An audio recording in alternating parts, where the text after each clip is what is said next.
So, the types of guidance to optimize performance is today's lesson.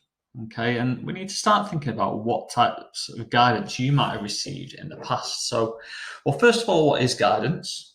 Yeah, so obviously, guidance is where you have received some form of instruction, for example, from either a teacher or a coach or a parent or something like that, or showing you how to do something is an easier way to say it, in fact. So guidance is when you're shown how to do something, okay, or how to do something better, should I say. So have a think. In the past, what ways have myself, Mr. Brownsall, Miss Healy, or any PE teacher that you've had in the past, what ways have we taught you, we're giving you guidance, showing you how to do something? And then how did it help you improve your performances or technique? Nothing too much to think about. You don't even have to write anything down. Give that a think and then meet me on the next slide. All right, so we've got 4 here. I'm not going to give you the names of each type of guidance yet. I'm going to give you them in a second, but just have a look and see if you can guess any of the names. Just take 10 seconds to do it. Guess any of the names of types of guidance that are represented in these pictures here.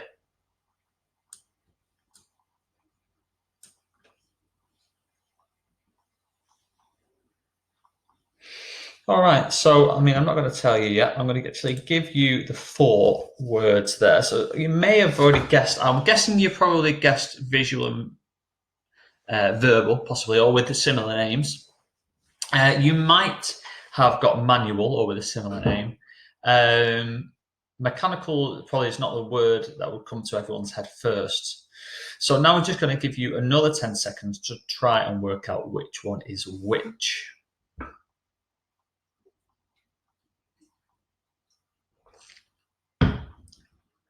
All right. You'll be glad to know, by the way, that this lesson's pretty straightforward, pretty simple. It shouldn't take too long, this one.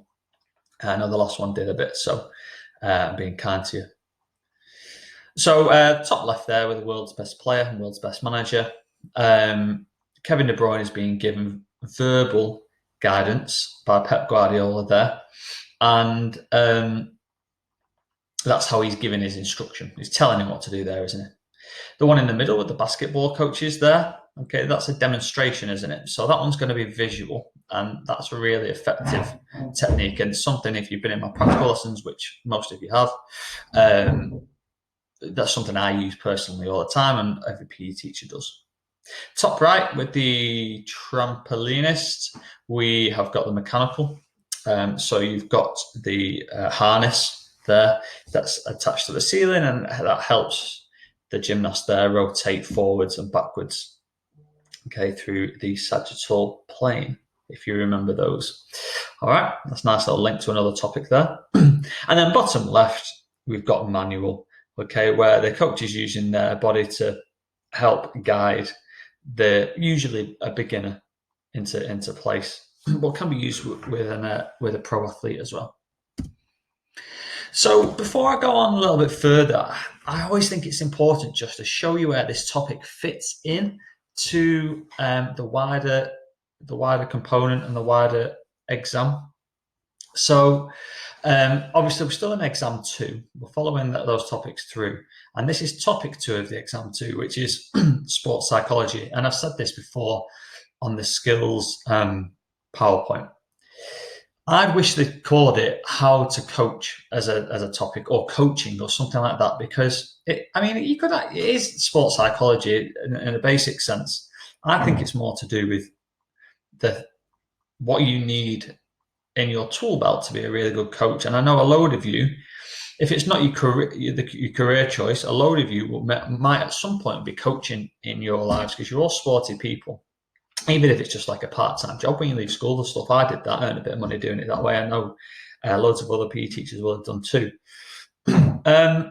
Anyway, so this is how it fits in. So these are the 5 topics that fit into sort of what I like to call a coaching topic, or the sports psychology topic. So we've done classification of skills. We've done practice structures last lesson. We've got types of guidance that we've done today, those 4 there. We will also look at the advantages and disadvantages of those types of guidance.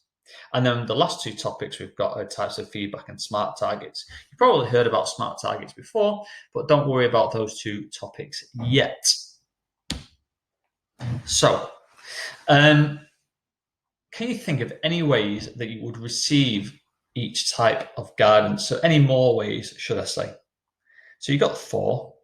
I've just realised that I have not hidden the boxes first, but I'm not going to go back and record myself. I've been going for 10 minutes. So you can have a look there. You've got different types of verbal. So you've got before the performance, during the performance, or after. Probably not many other examples of how you can give verbal instruction other than saying like do it over the phone or something. So maybe timing of verbal instruction is important there. Visual is usually used as a demonstration of how the coach wants you to do something, or how the technique's performed, or maybe what the tactic will look like. There's different ways you can do this, and I've probably missed a couple off here. So actually what you could do is, if you just have a think before move on to the next slide, of if there's anything I've missed here that you could add on to the bullet points. So I've put down for visual, viewing a performance on the television or an iPad. Loads of pro football teams now have in the dressing room a massive screen where they actually look over the footage, the main bits of footage from the last half, and the coach will go through that, say, I don't want you to do this, I want you to do this next time. We're getting over on here, so make sure you sort this out. So that's verbal and visual being used together. And then a bit more old school, you have magnetic clipboards with little markers on, which move which the coaches can move around and show you sort of how you want them to be, they want the players to move. And that's used a lot of time on the side of a basketball court or a netball court, for example, on football. Mechanical, this is anything that helps to physically manipulate the person into place, whether it's into a space or move their body parts. We need to be careful before I go on to explain the examples that we don't get mixed up with things that don't actually help the technique. So, for example, a crash mat, for me, does not guide a beginner gymnast into actually performing a front somersault, for example. It doesn't give the guidance, it only offers a safety precaution. Whereas the trampoline belt or a gymnastics roll ball does offer guidance on how to perform some of the movements. I hope you can see what I mean there. It's an important point for examples. And then you've got the swimming float. So that helps the swimmer focus. If you're holding it with your arms, that helps the swimmer focus on their legs. And then armbands for the same. You can also put the float in between your legs, which helps you not kick your legs, so you can just focus on your arms. And then the rugby scrum machine, if you've not seen one, you'll see one in a few slides' time. And there are countless more, so have a think of some extra ones you can add in there. Just bear in mind what I said about support and guide, the difference between support and guidance. Okay, and then manual, there's not many examples to give for this one, apart from the fact that coaches just use their hands. Maybe try and think of different sports where the coach may choose to use their hands.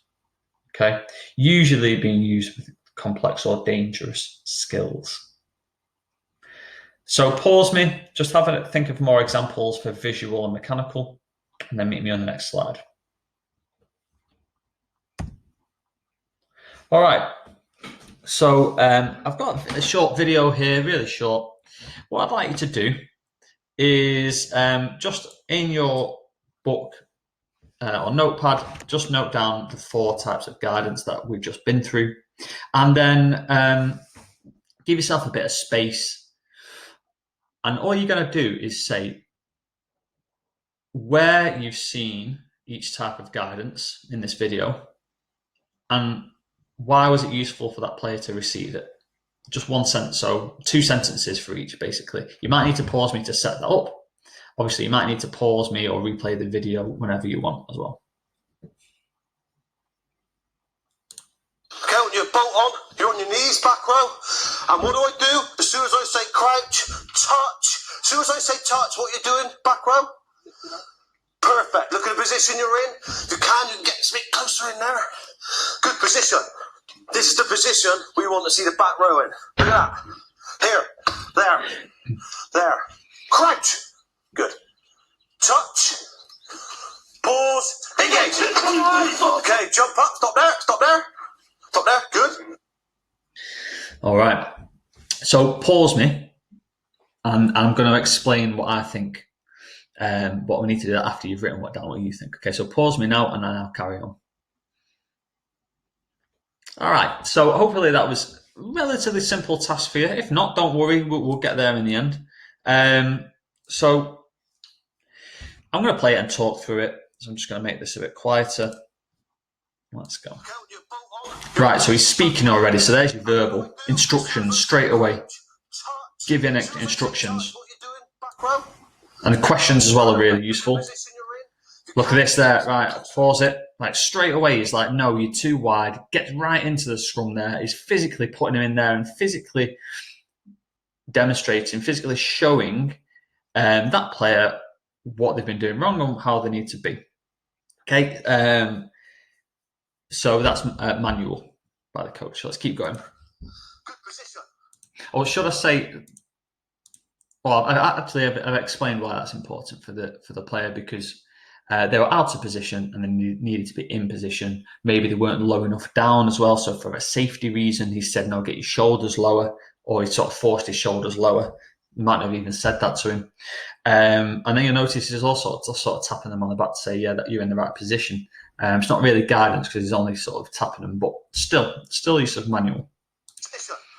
This is the position we want to see the back row in. Look at that. If you notice, he's verbal all the way through. So in those instructions are really clear.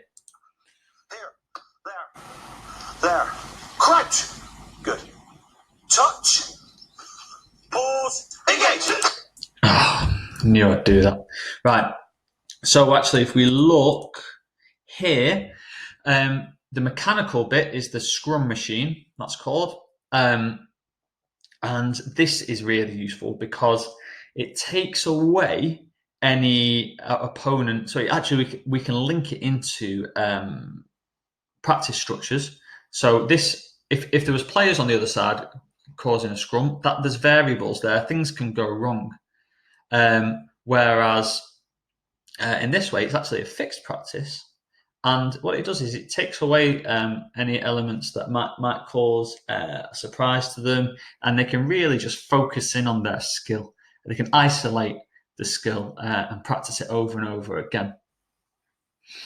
Yeah, and obviously with safety as well. So that actually using that machine is much safer than doing it with an opponent right in front of you over and over again, and it's easier on the neck and shoulders. Good. Touch. Okay, jump okay. Up. Have I talked about them all there? Mechanical, yes. Manual, yes. Okay, so you might have used different examples. I'm almost certain you will have been right. So let's move on. Okie doke. So what I'd like you to do is just imagine that you're a coach for the people below. So in your books, I want you to write what types of guidance you would use for them and why as that coach. Like I say, I'm expecting quite a few of you to do a bit of coaching, either part-time or full-time when you get older. So this is a really interesting one, I think, for career paths-wise as well. Even if you decide to be a teacher, even if it's nothing to do with PE, hopefully it would be, you will use these things when you get older. Anyway, I got sidetracked then. So for each of the 5, all I want you to do is basically list which of the 4 types of guidance are most important. You probably use all of them in most of them, but which ones are the most important? Maybe say the 2 most important. And then just say why, just one sentence. I don't want an essay here. Keep it short. Okay, so why would you use it?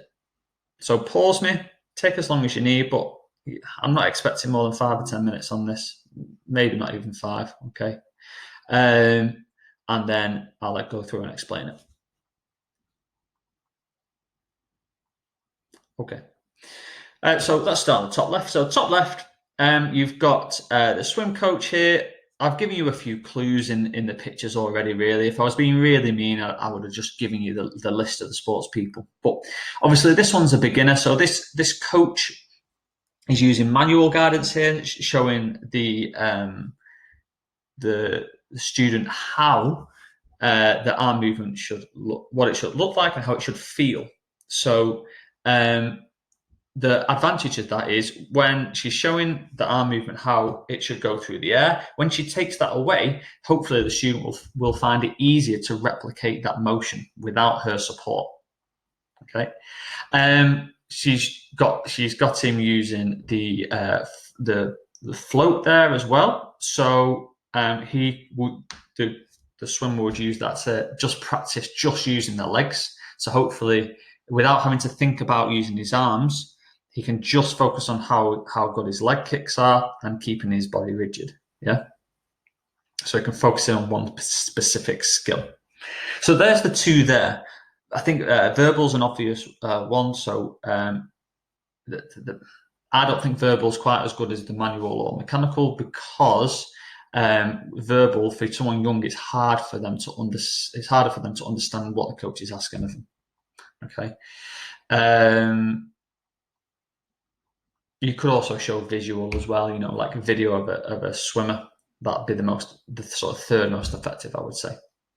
All right, we got the pro. So the pro doesn't really need someone getting in the water with them and sort of guiding them. I don't think I've ever seen it properly, really. So this is where verbal guidance comes a little bit higher, because the coach could be stood on the side saying, actually, no, what you've done here is you're dropping your elbow too low and it's getting caught in the water.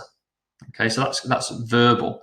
And that would be important so that when they go on the next lap, they can adapt that. Yeah, and it's really quick as well, quick and easy. This also shows a visual tool, so you could get the coach could have an iPad and say, look, yeah, you've got a really good flex wrist there, and it's drifting just across the water, so you're not wasting any time with your arm coming too high.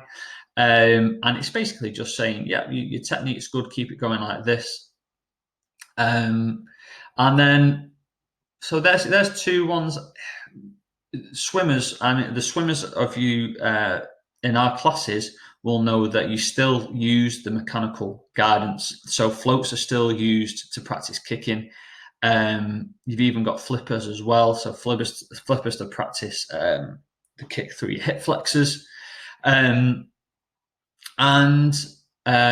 what have I missed there? And pull boys as well, which is the float you put between your legs so that you can just focus on your arms. So they're just as valuable, and for the same reason, it's so that you can zone in on your skills and improve them, just like the beginner, really. Okay. Moving on to the rugby player. There's a beginner. It's obviously a beginner, this one. So there's a demonstration there, so that's visual.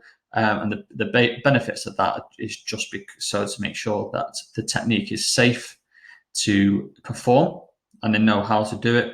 And I would imagine the coach would be verbal throughout this as well for safety reasons. And then you could use mechanical. So you've got the tackle bags, which help. We've used so that either the pads, should I say, that you hold against the body and then someone tackles without actually taking them to the ground. So that offers safety and allows you to repeat the motion over and over again without it hurting as much. You've also got the big tackle bags that you guys have absolutely smashed in rugby in previous years, 7 and 8. And that's for the same reason. So it allows you to repeat the motion more often without having to continually sort of tackle an opponent over and over again. And that keeps people safe. Manual, so the coach could come in here and sort of say, no, pause there, hold on, your shoulder needs to be lower. He's actually quite upright there, so he'll find that quite difficult. So what I'd be doing as a teacher, I'd be coming in there going, right, okay, telling him, maybe showing him myself, or just literally just pushing his shoulders down, saying, no, get lower, get your hips a little higher, and get your knees off the ground now. Okay, so I could manually put him into position as well.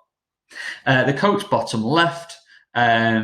So these are pros. These guys know what they're doing already. He's probably on there got some little magnets or some little crosses that he's drawn and saying, right, no, you're getting